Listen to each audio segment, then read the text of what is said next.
James, what you know? Hey, Po. Yeah.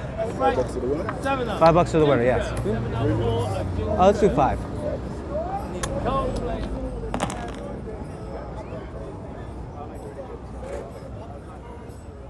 I can't believe I made millions of dollars again, and I'm broke again. Like, how stupid could I be?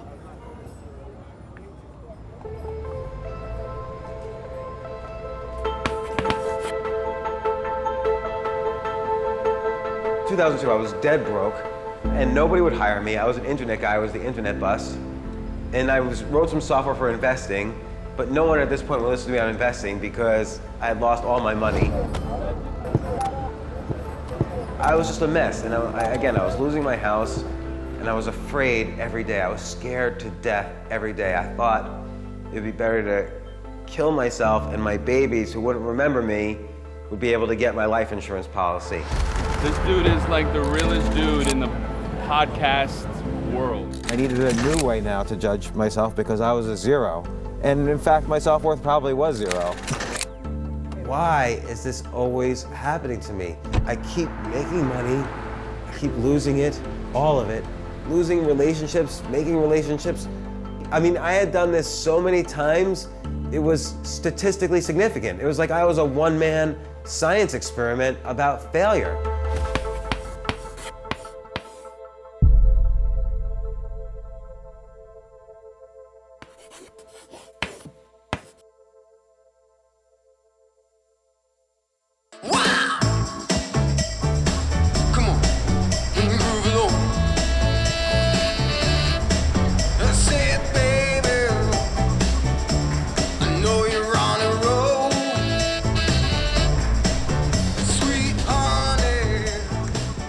Just a few friendly reminders before we start the show. There is a 2-drink, $18 beverage minimum inside the showroom. Please turn your cell phones off and put them away and refrain from any table talk during the show.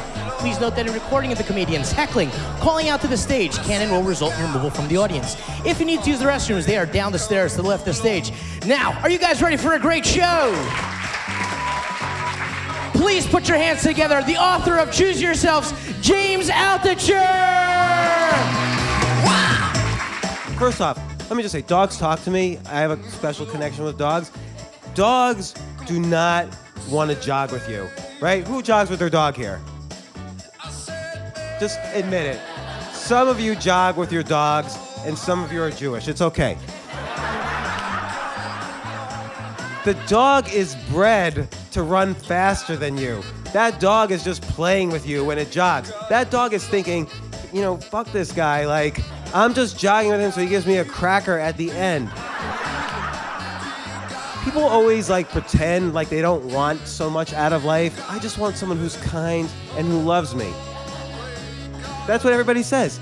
But that's bullshit. Because you could just get a dog.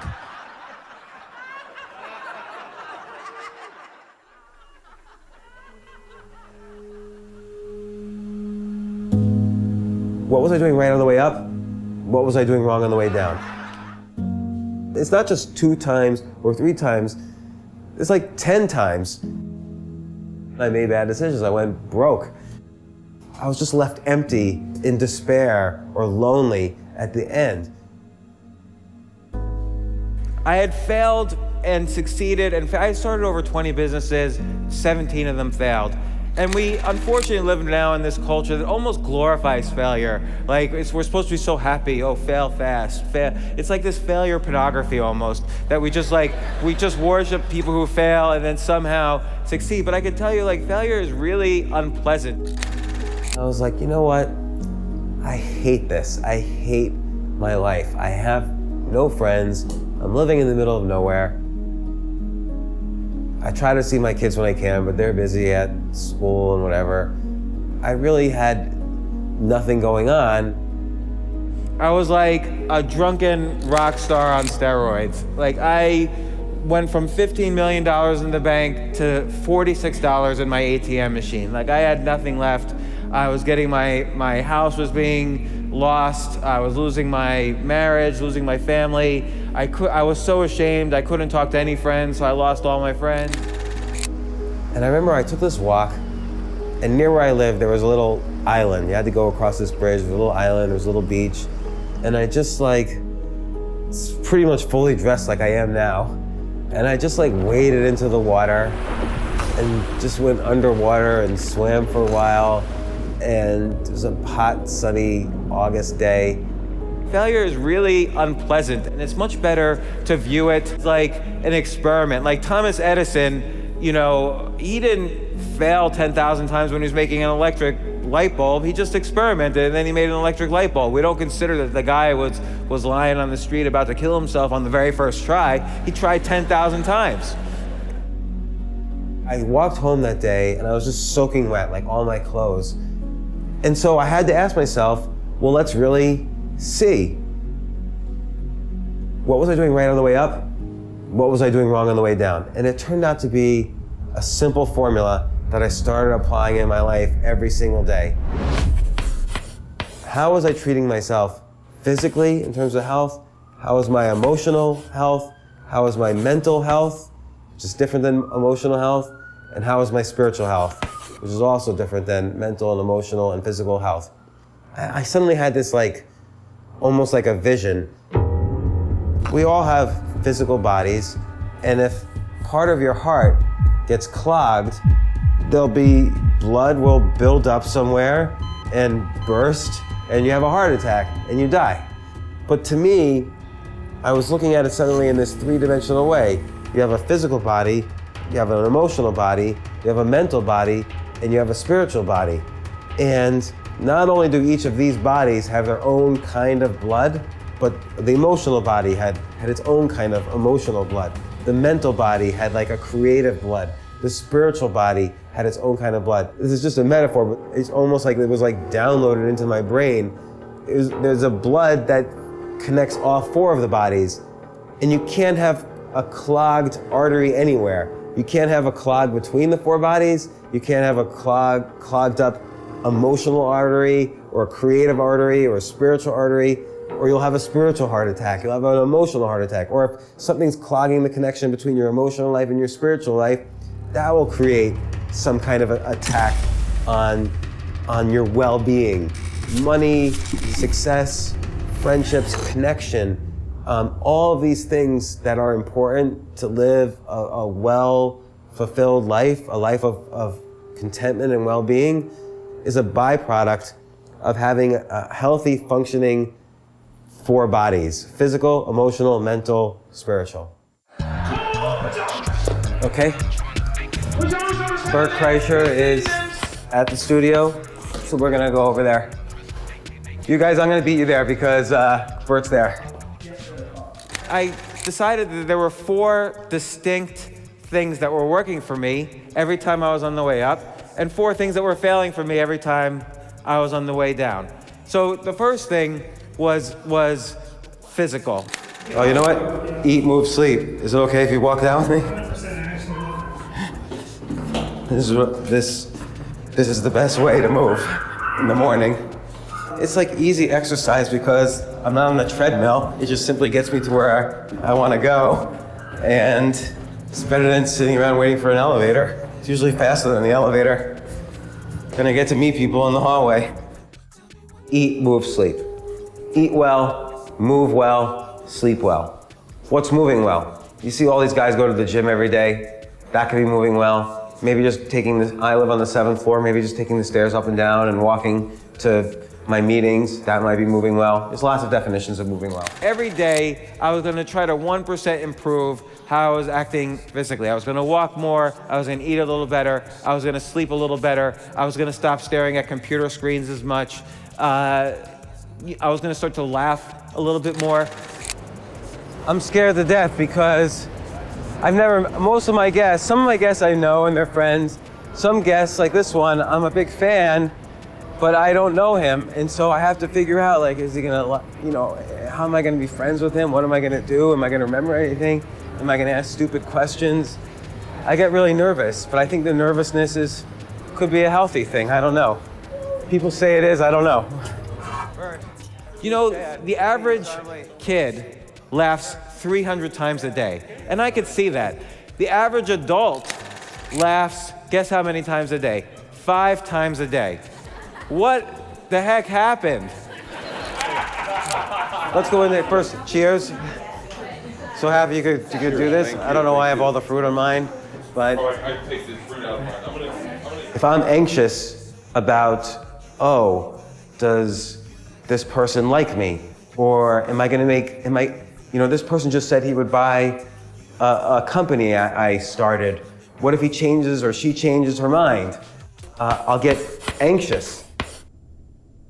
And the closer and closer to, let's say, the critical moment in the future, the more and more anxious I get. What I should be doing is keeping calm in the moment and just focusing on the process. Like, let's say I'm selling a company, or let's say I'm trying to do a book deal. What can I do today to improve this company? What can I do to improve this book deal? What can I do to make this newsletter product better or make this article better? What's the process? Always get back to the daily practice. What can I do to improve my physical, emotional, creative, or spiritual health today? That's what will solve the anxieties of the future. First off, I just want to mention your special just came out on Netflix, Secret Time, streaming now on Netflix. It's brilliant. It's great. Thank you. I think it's kind of the next step after your last special, which was The Machine. The next thing is, number 2, is emotional health. You know, you look at many great business and artistic movements through the centuries. Nobody did it by themselves. They all did it. They kind of found their scene, their friends that they worked with, and they grew up with those friends.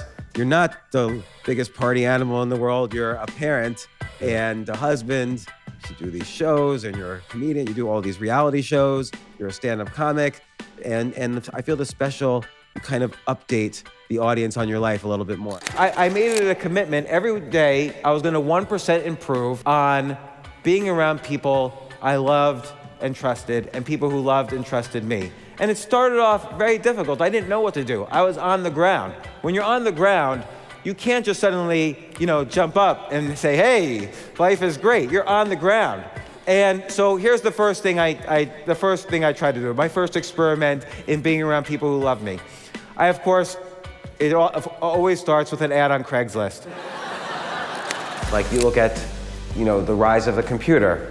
There was Steve Jobs, Bill Gates, Paul Allen, Steve Wozniak, the guys who started Commodore, the guys who started DEC. They all sort of grew up together as one scene, and they were competitors, but they would call each other on the phone and talk about it and do deals together. Sometimes I think that's the beauty of being friends with comics, is like it's that you're inside your own forest, so you can't see the forest. Like I told a joke one time that I did not think was funny at all. We do this new material night at the store on Tuesday nights. Jeremiah Watkins runs it. It's one of my favorite shows to do. And in the back are Rogan and Segura, and I'm up on stage, and they'll just call things out, and you got to write a joke based on it, which I love. I'm better at that than I think I am at straight up stand-up comedy. And this kid goes, take your shirt off. And so I would take my shirt off, and he goes, I said, what else? And he goes, Anne Frank. And then I go, I used to think Anne Frank and Helen Keller were the same person. And everyone starts laughing. I just thought everyone had mixed those two up. I put an ad on Craigslist which said I had a head injury, and after the head injury was over, I found out I was psychic. And anybody could write to me and ask me any question they want. So I got hundreds of emails that day, and of course, I threw out all the emails from men and only answered emails from women. And you might ask, like a lot of people, I tell this story, and the first thing they ask is, well, did you end up going out with any of the women? And I'm like, look at me, of course I didn't go out with any of the women. And I was like, oh no, I did. And I said, I found that out at the Anne Frank house. They're not. And I told the story that my friends had said, it was right after Russia. They're like, we should go to the Anne Frank house. And I was like, oh yeah, we'll get a bag of weed and laugh our dicks off. And they're like, what? I was like, I've been hearing jokes about this chick my whole life. We'll put a plunger in her toilet. And they're like, huh? I go, yeah. And they're like, I don't know if you can go to her bathroom, but you can see the closet they kept her in. And I was like, oh, they kept her in a fucking closet?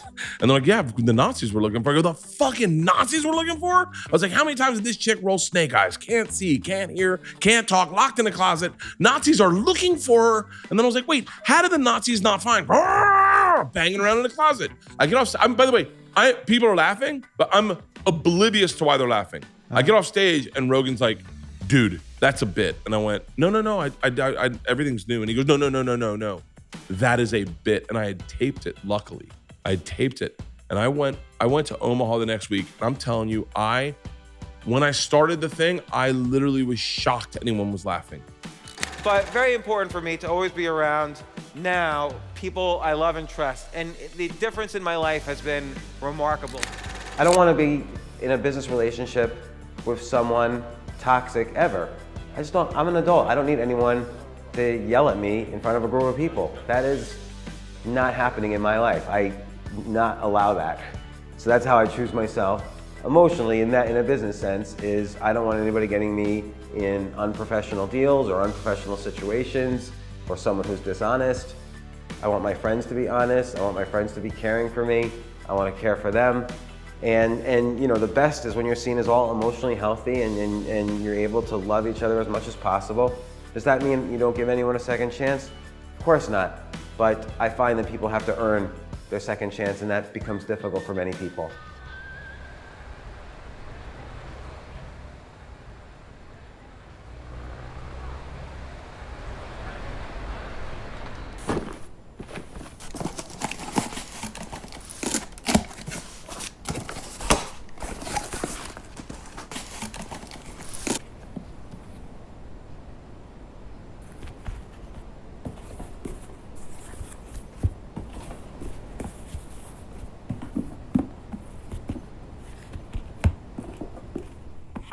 Number 3, spiritual.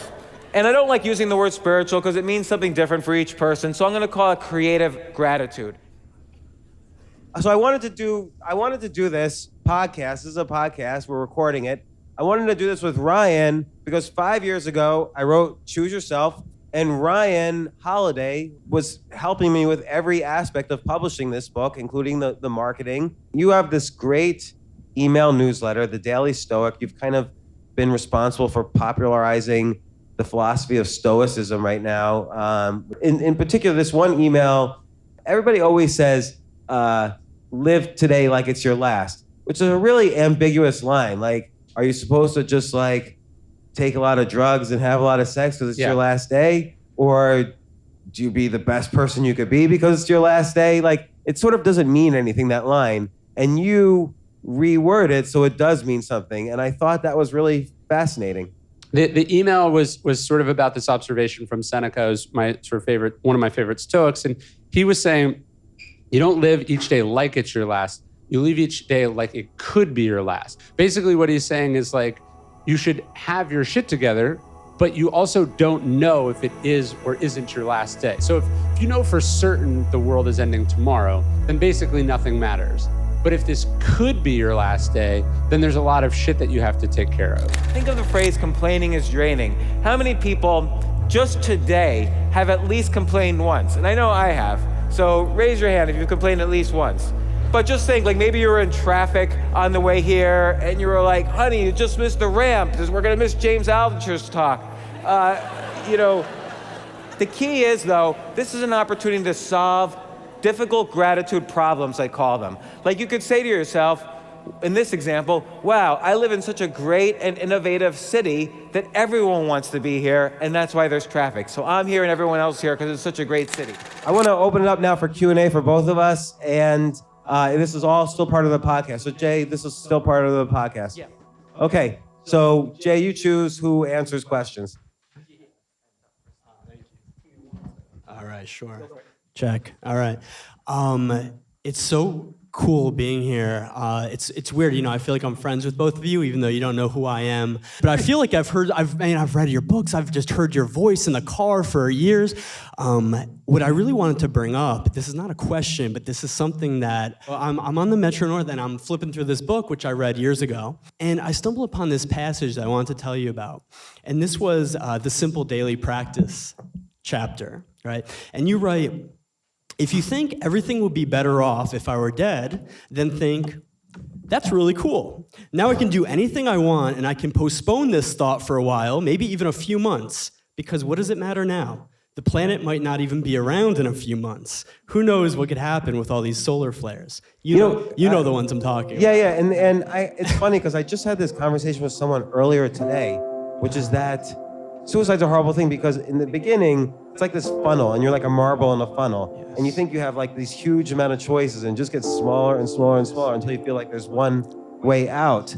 But for me, once I started actively Googling how to kill myself and figuring out exactly how I wanted to do it, because once though I took that literally or metaphorical leap of like really Googling it and researching it, I realized, well, okay, now that I've got it figured out, it costs me nothing to just stay alive one more day. And that kept me going for a long time. Yeah. So I'm a social worker. I was doing therapy with and obviously a lot of people who with suicidal ideation. There was this one guy who I just could not figure out how to help. And I was doing everything I could. I was reading books. I took like Tony Robbins' life coaching program. Like I was doing everything to figure out how do I reach this guy? And it just seemed like so hopeless. And I start to feel hopeless, which is never good. And he ended up attempting suicide by overdose. And he was in the hospital. And I'm thinking it was the night before, and I was going to go visit him, and it was the night before. And I was reading this book at the time, and I came across that passage. And I tried everything. I said, I'm going to go see this guy in the hospital. Whether that's crossing a boundary, I don't care. We have a rapport. I want to go see this guy. So I get there, and he starts talking to me about the same financial struggles he was having.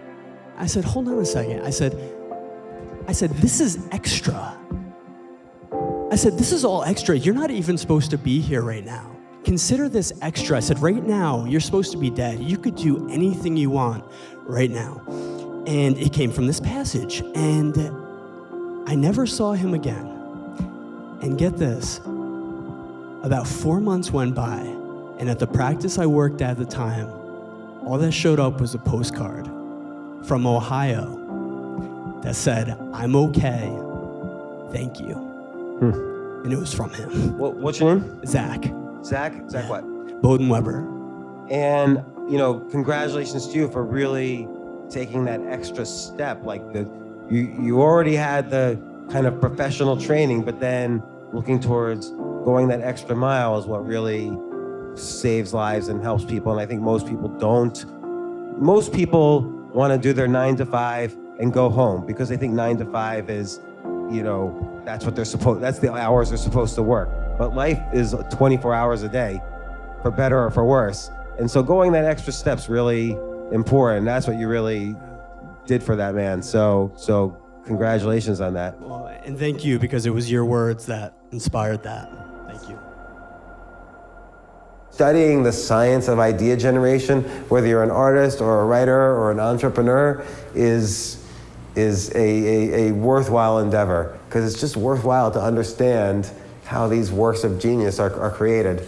So yeah, you break everything down like algorithms almost, like I can see like a mastery series from you, like how to break down any topic, like a game or whatever, like literally like a one cheat sheet, like here's what you got to know about comedy, the micro. It's interesting the way you break it down. So that's like a classic for me. That's a classic waiter's pad list. So that'll be my list for today.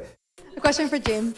You've spoken about your idea pads. So is this something you're still doing? Yeah. And I bought like this box of 100 waiter's pads. And every day I would write down 10 ideas a day. The purpose of writing the 10 ideas is solely to exercise the idea muscle. Because you're not going to come up with 3,650 good ideas a year. You're going to come up with one.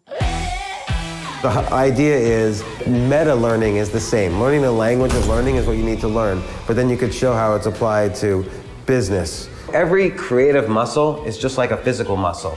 It will atrophy within days or weeks if you don't use it every day. So creative health is about using that creative muscle every day. Think about your leg muscles. If you got into a bike accident and you were laid up in a hospital bed for 2 weeks, you would actually need physical therapy to walk again. That's how fast the leg muscles atrophy. It's the same thing with the idea muscle. If you write down 10 ideas a day, I guarantee you within 6 months, you'll be an idea machine. I don't know, I just love the look and the design of a waiter's pad. And there was only, for $10, I got 100 waiter's pads, so 10 cents a pad. I would take out the pad every day, I would read a little, and then I would write 10 ideas a day. I would write ideas for businesses I could start, comedy, ideas for books I could write, writing. One time I wrote down a list, 10 ideas of people I want to meet, and I wrote a list of 20. I sent emails to all of them. Let's say games in general, but and then I could break out chess and say, hey, you're one of my investing heroes. Can I buy you a cup of coffee and pick your brain? So I wrote these 20 or 30 emails, and 0 people responded. Because it's not like Warren Buffett's gonna say, Gladys, drop everything. Somebody named James Altucher just wrote me and said he would buy me a 60-cent cup of coffee and he would pick my brain. Drop it all. Investing is a good one. I realized that pretty quickly it was a stupid way to ask people to do something for me. And then when I'm writing down my 10 ideas, when I find that somewhere between 5, 6, 7, it gets difficult. Like then your brain's starting to sweat and you know you're pushing the muscle. So we just did 5. So what I had to go back and do was research each person, and then I came up with 10 ideas for each person's business, how each person can improve their business. Social skills. Social skills is good because there's this whole science of like frame control. So frame control is another one. We actually are working on some videos on that. Podcasting. So now I have 7, and I need 3 more. This is where the brain exercises. Now I'm fortunately taking advantage of you guys being here, but it's not legitimately me coming up with 10. I'm not getting the full exercise. And then I would send those ideas to them without any, I didn't ask for anything. No expectation of an ask back. Yeah, so maybe productivity is one. But mastering learning. Yeah, so learning I put, which is like mastering mastery. But idea generation, which is how this started. We get 10? We got 10. All right, Got my list for the day. we can go set up. Nice work. When you have no expectations, it's amazing how easy you get to exceed those expectations. And what happens is 1 out of 50, 1 out of 100, 1 out of 20 will want to get back to you. Did get back to me. This is how so much has changed in terms of financial, health, relationships, my networking, my opportunities for the future, just by creating this chain reaction of spreading ideas as the new currency of this new century. I love the 10 ideas a day, idea muscle. That's been awesome. I'm a songwriter. For songwriting, thinking of 10 song ideas a day is amazing. Choose Yourself actually helped me get through federal prison. That book just helped me get through one of the worst moments of my life. I knew I had to keep doing these activities, this daily practice, in order to have success. I've seen it enough that I knew it was the only thing that worked for me. There was nothing else. So I wrote about it, and I called it the daily practice, these things that I identified, and it was my most popular article ever. Even now, so many years later, people say, are you doing your practice? You know, because it's hard to follow your own advice every single day. Like, that's why I don't like all these self-help gurus. They all, and I don't mean to put anyone down, but they all like have so much momentum and like, oh, you gotta hustle, you gotta grind. We all have points when life falls apart or we question our assumptions. This article was the starting point that reminded me, okay, this is what I have to remember. I have to remember this. I knew I had to keep doing these activities, this daily practice, in order to have success. I've seen it enough that I knew it was the only thing that worked for me. There was nothing else.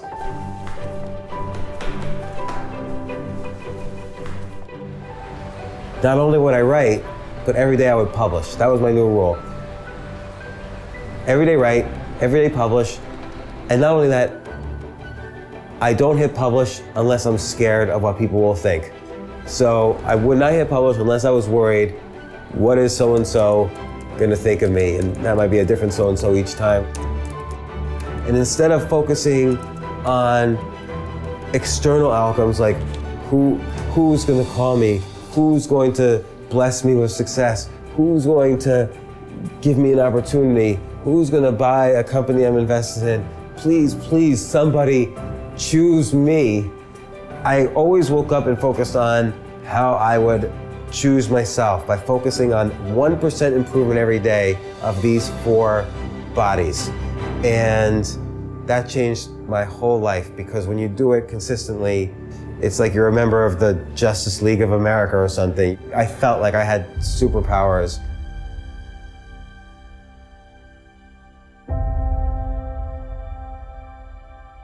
I didn't have goals, I just focused on process. If I just do this every day, opportunities are going to happen. And that's exactly what happened. I started making a living as a writer. I started making a living as an investor, professional investor, and I started doing various deals and advising people and speaking and writing books. Suddenly, using all my ideas, more and more ideas every day, getting 1% better, I had maybe 10 different streams of income coming in, and I didn't get wealthy the next day or the next year, but I was back to making a living. Then I was back to making a good living, then a great living, then wealth. And then I'm like, you know what? I did it. I'm done. That was brutal. And I stopped my whole process of trying to get 1% better every day, and I lost everything all over again. So I had to restart.